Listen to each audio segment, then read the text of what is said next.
Hello, everyone, and welcome to another episode of Balkwell's Books. My name is Balkwell. I'm your host, today's host of Balkwell's Books, and today's book is Gulliver's Travels by Jonathan Swift, first published in the year 1726. Now, Gulliver's Travels is a satirical work, as you might expect, from Jonathan Swift, and is written in the style sort of as a parody of the adventure story. And this was a very popular genre of literature for many years, or many decades, centuries in fact. But it is a somewhat fleeting genre, as many, popular genres are. Much of the work in this genre has not survived the test of time. And although there were many, many works with many, many readers, contemporary readers, not so many have survived. And the ones that have survived, of course, are going to be the exceptional works, the works that speak more broadly, more universally, that don't tie themselves so specifically to the specific topic, the specific area that they are exploring. If your book is just about an island that you went to, people who want to learn about that island may read it, but the general reader and the reader hundreds of years later may not get much out of it. So these stories that have survived, we've talked about a couple of them on previous episodes. Robinson Crusoe is a great example. Sort of the prototypical story of self-sufficient deserted island sort of novel. I've never done an episode about it, but I'm sure I've mentioned it in several previous episodes. And Robinson Crusoe, what makes it interesting is that it is such an embodiment of that Enlightenment philosophy, that idea of self-sufficiency, the power of European technology, the scientific method, etc., etc. And it really is such a document of the time. It really elaborates so much of the feeling of the time through the story it tells and such forth. We've also talked briefly about Herman Melville, his works Typee, Omoo, and Marty. Now, Typee and Omoo are more of the, somewhat generic version of this story. Obviously, I think Melville's a genius, so I think those novels work because he's such an excellent writer, but really they'd probably be lost to time if there hadn't been this sort of revival of his works due to things like Moby Dick, works like Billy Budd, Sailor, Bartleby, etc., etc. Marty, on the other hand, is probably the most similar book to Gulliver's Travels that we've covered thus far. It's a fantastical book, and it's not about a real place. It uses that adventure story framework to play with different philosophical or political ideas, to really let Melville's imagination run wild and just talk about a wide variety of topics without having to connect them necessarily to real world figures or real world places. So Gulliver's Travels works as that sort of parody of the adventure story. And what makes Gulliver's Travels still relevant today, it's a variety of things. And we'll cover all of them in this episode. That's the goal here. But first, I think we should talk a little bit about Gulliver as a character, because what pulls you through this novel, what keeps you entertained through this novel is, of course, the funny ideas and the funny situations, but the character of Gulliver is essential, because you really couldn't think of a better person to put into these situations, to send to these islands, than a man like Gulliver.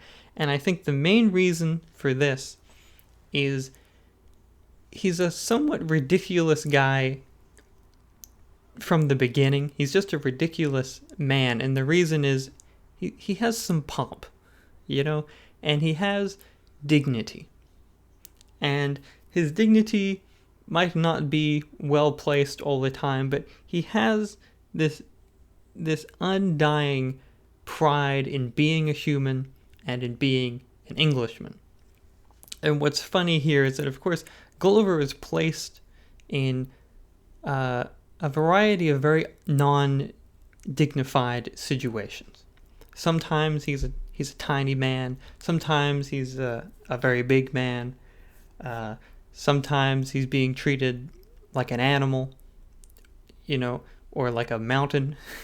He's put in these situations where he does not have control, where he is the outsider. He has to learn the language. He has to learn the culture.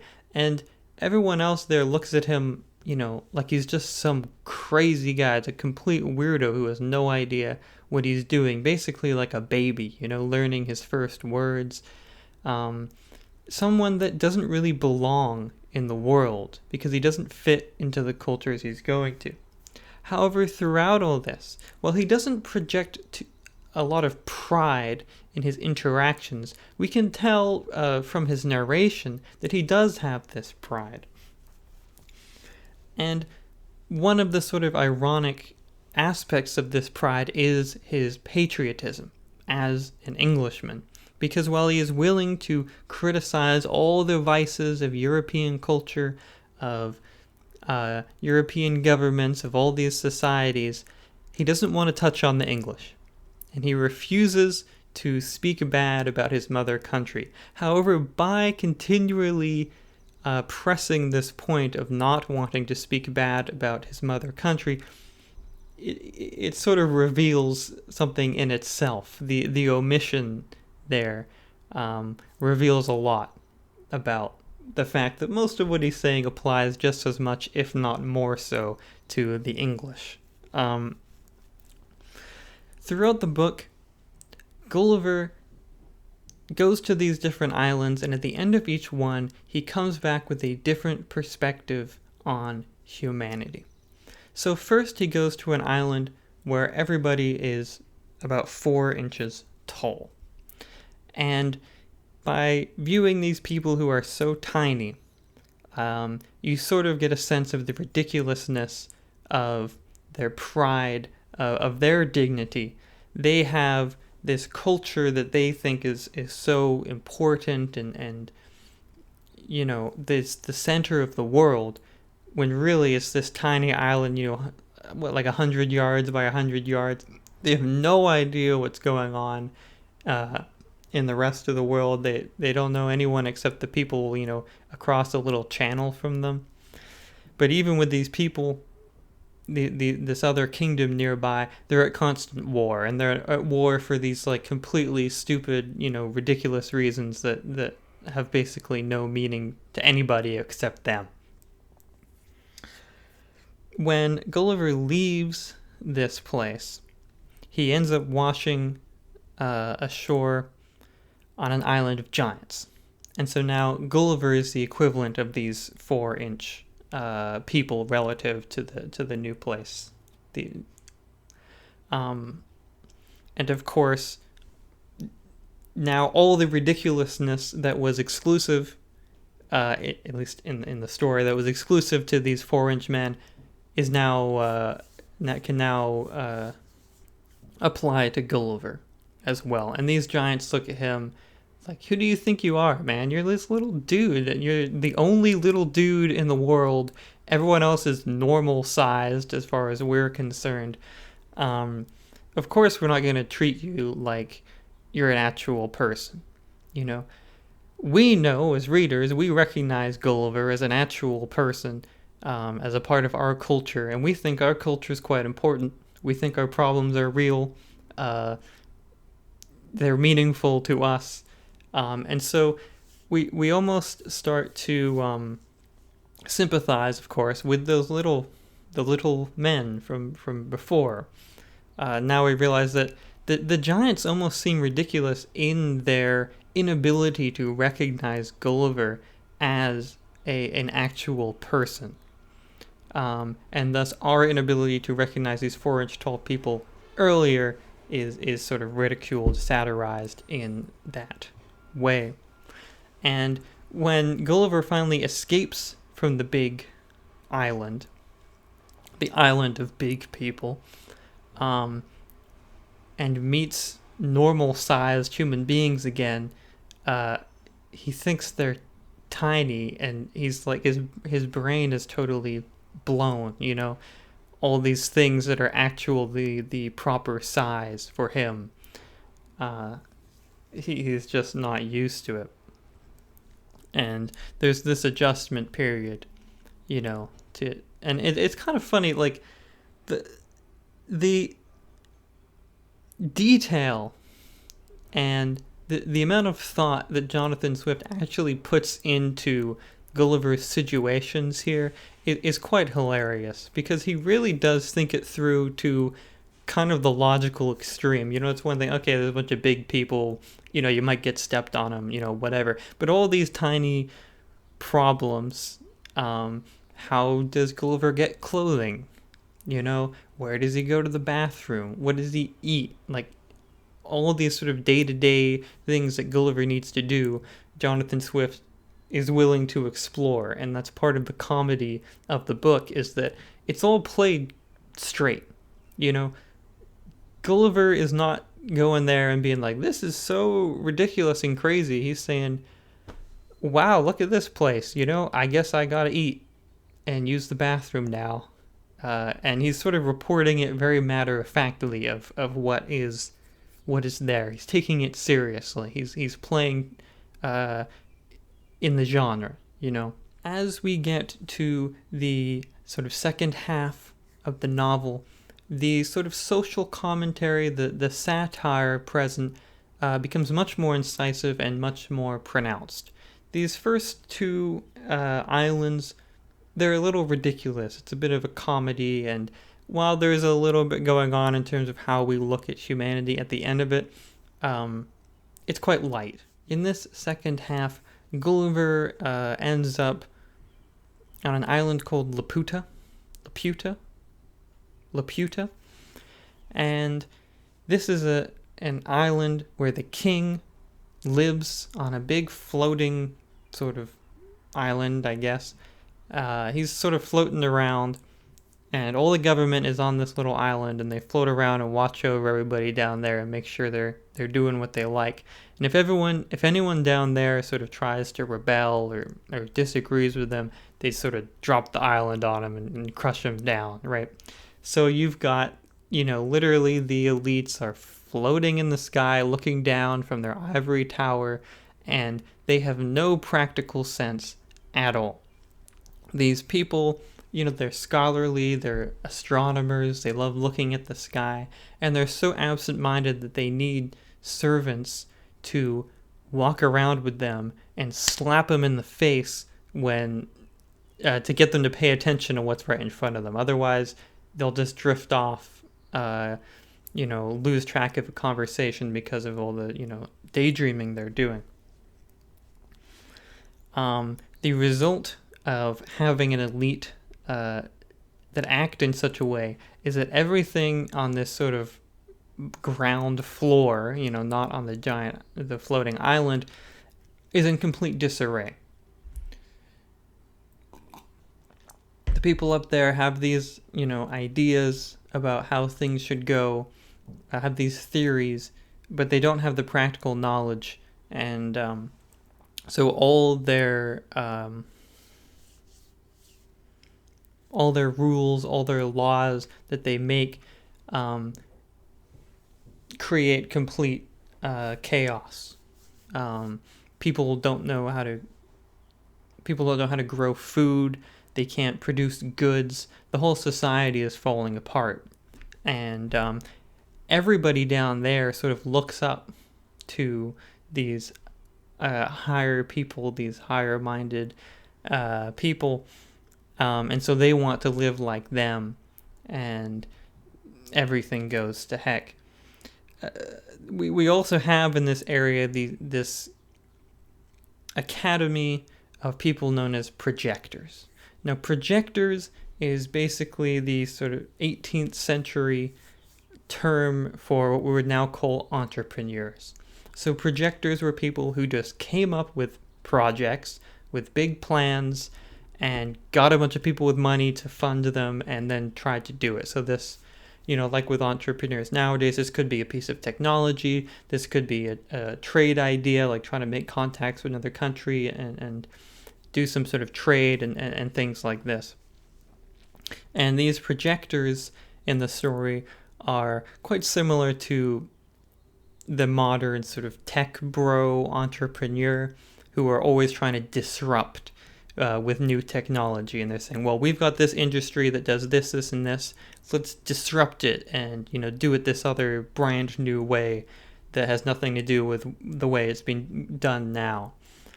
And usually what they do is they disrupt people by just getting in their way, making their life more complicated, introducing problems that either were already fixed or, new problems that no one foresaw, or at least they didn't foresee. Other people probably could have foreseen them.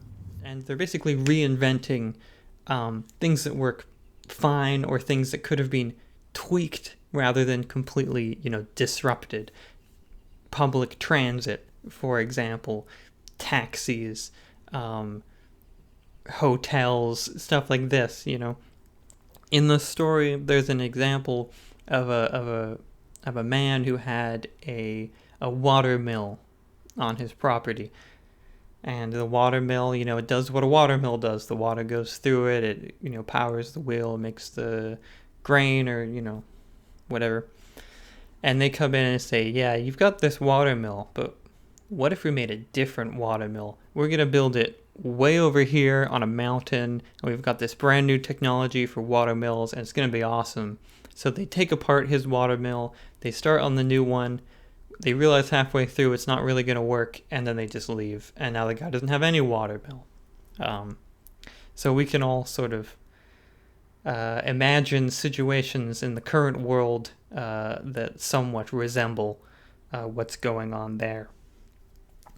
Later on, we get the world of the Hohenheims, which are a society of horses. And these horses have become rational creatures. They are the most intelligent creature on this island, and humans, while they exist on this island, are, just this species of uncivilized monkey people. They're greedy, they're avaricious, they're violent, they can't properly function, they're completely irrational, they can't think straight. And this final island sort of breaks Gulliver's mind, essentially. All this time, he's been seeing these different vices of humanity. He's been seeing the ridiculousness of the way they conduct themselves relative to their actual situation. The way, they treat their own virtues, imagined or otherwise, and their vices. With the Yahoos, which is the name of this sort of human-like species, they're so degraded. They're so inhuman while also being human. They're so unappealing that Gulliver wishes to differentiate himself from them however possible. But no matter how much he tries, and no matter how much he tries to explain to the Hohenheims the society of humanity that exists outside of this island and, in our world, the Hohenheims can't see him as anything other than a Yahoo. And they can't understand our society to be particularly different than the way the Yahoos act. They're irrationally greedy, they're violent and all this stuff, and these are many of the criticisms that Jonathan Swift is implicitly making of his own society. So when Gulliver finally does leave the land of the Hohenheims and returns home, he has taken on that viewpoint of the Hohenheims, and he can't see humans as anything more than yahoos. He can't look people in the eye. He can't be around his children. He won't talk to his wife. And he's sort of completely become isolated from the rest of humanity because of his experience with these Hohenheims, who are virtuous, purely virtuous. They don't even know how to lie. They don't know how to conduct themselves with deceit. They don't know violence or war or any of this. And when he gets home, the only people he wants to talk to are his horses, who, of course, in the real world can't talk back. Now, despite this,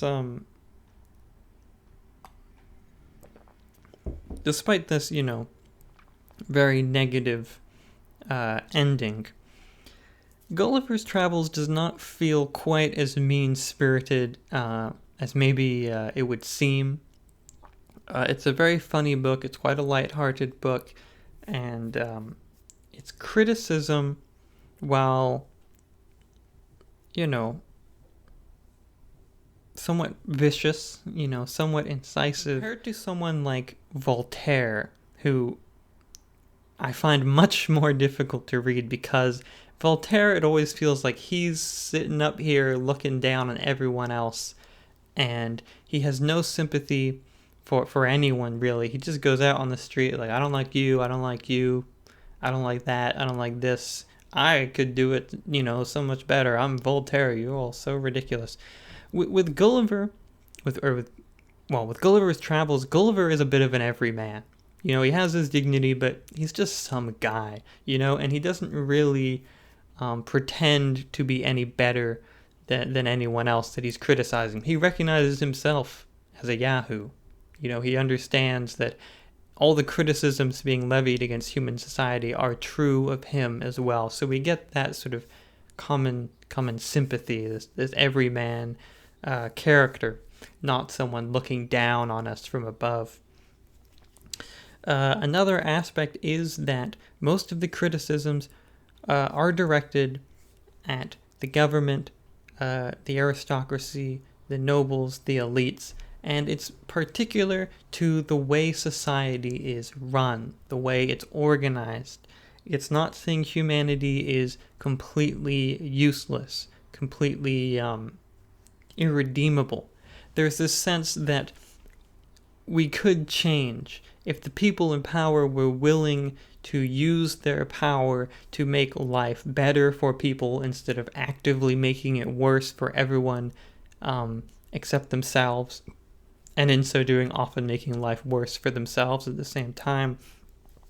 If they were willing to actually cooperate with the rest of humanity, then we could have a much more just, peaceful, nice society like the Hohenheims have. There's nothing the Hohenheims have that we could not attain if we were able to have people in power who could control their vices and who could actually implement the virtues that they know to be virtues. They understand what is and isn't moral, but they don't put it into practice. And this is the criticism in Gulliver's Travels. And this is why at the end of the book, you don't get this sense that you've been talked down to, that you have personally been, criticized or accused of something, but instead this idea that we are all in this together. We do all share,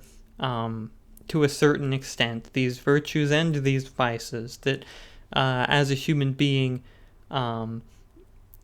there are traits that we must overcome if we want to live a life that is, better for everyone. So that's Gulliver's Travels. I think it's quite a nice book. It's very fun. It's quite funny. It's a breezy read, and it doesn't have some of these problems that I think come through in a lot of other satirical works. Gulliver's Travels. There you go. Thanks for listening to the show. I hope you enjoyed this episode.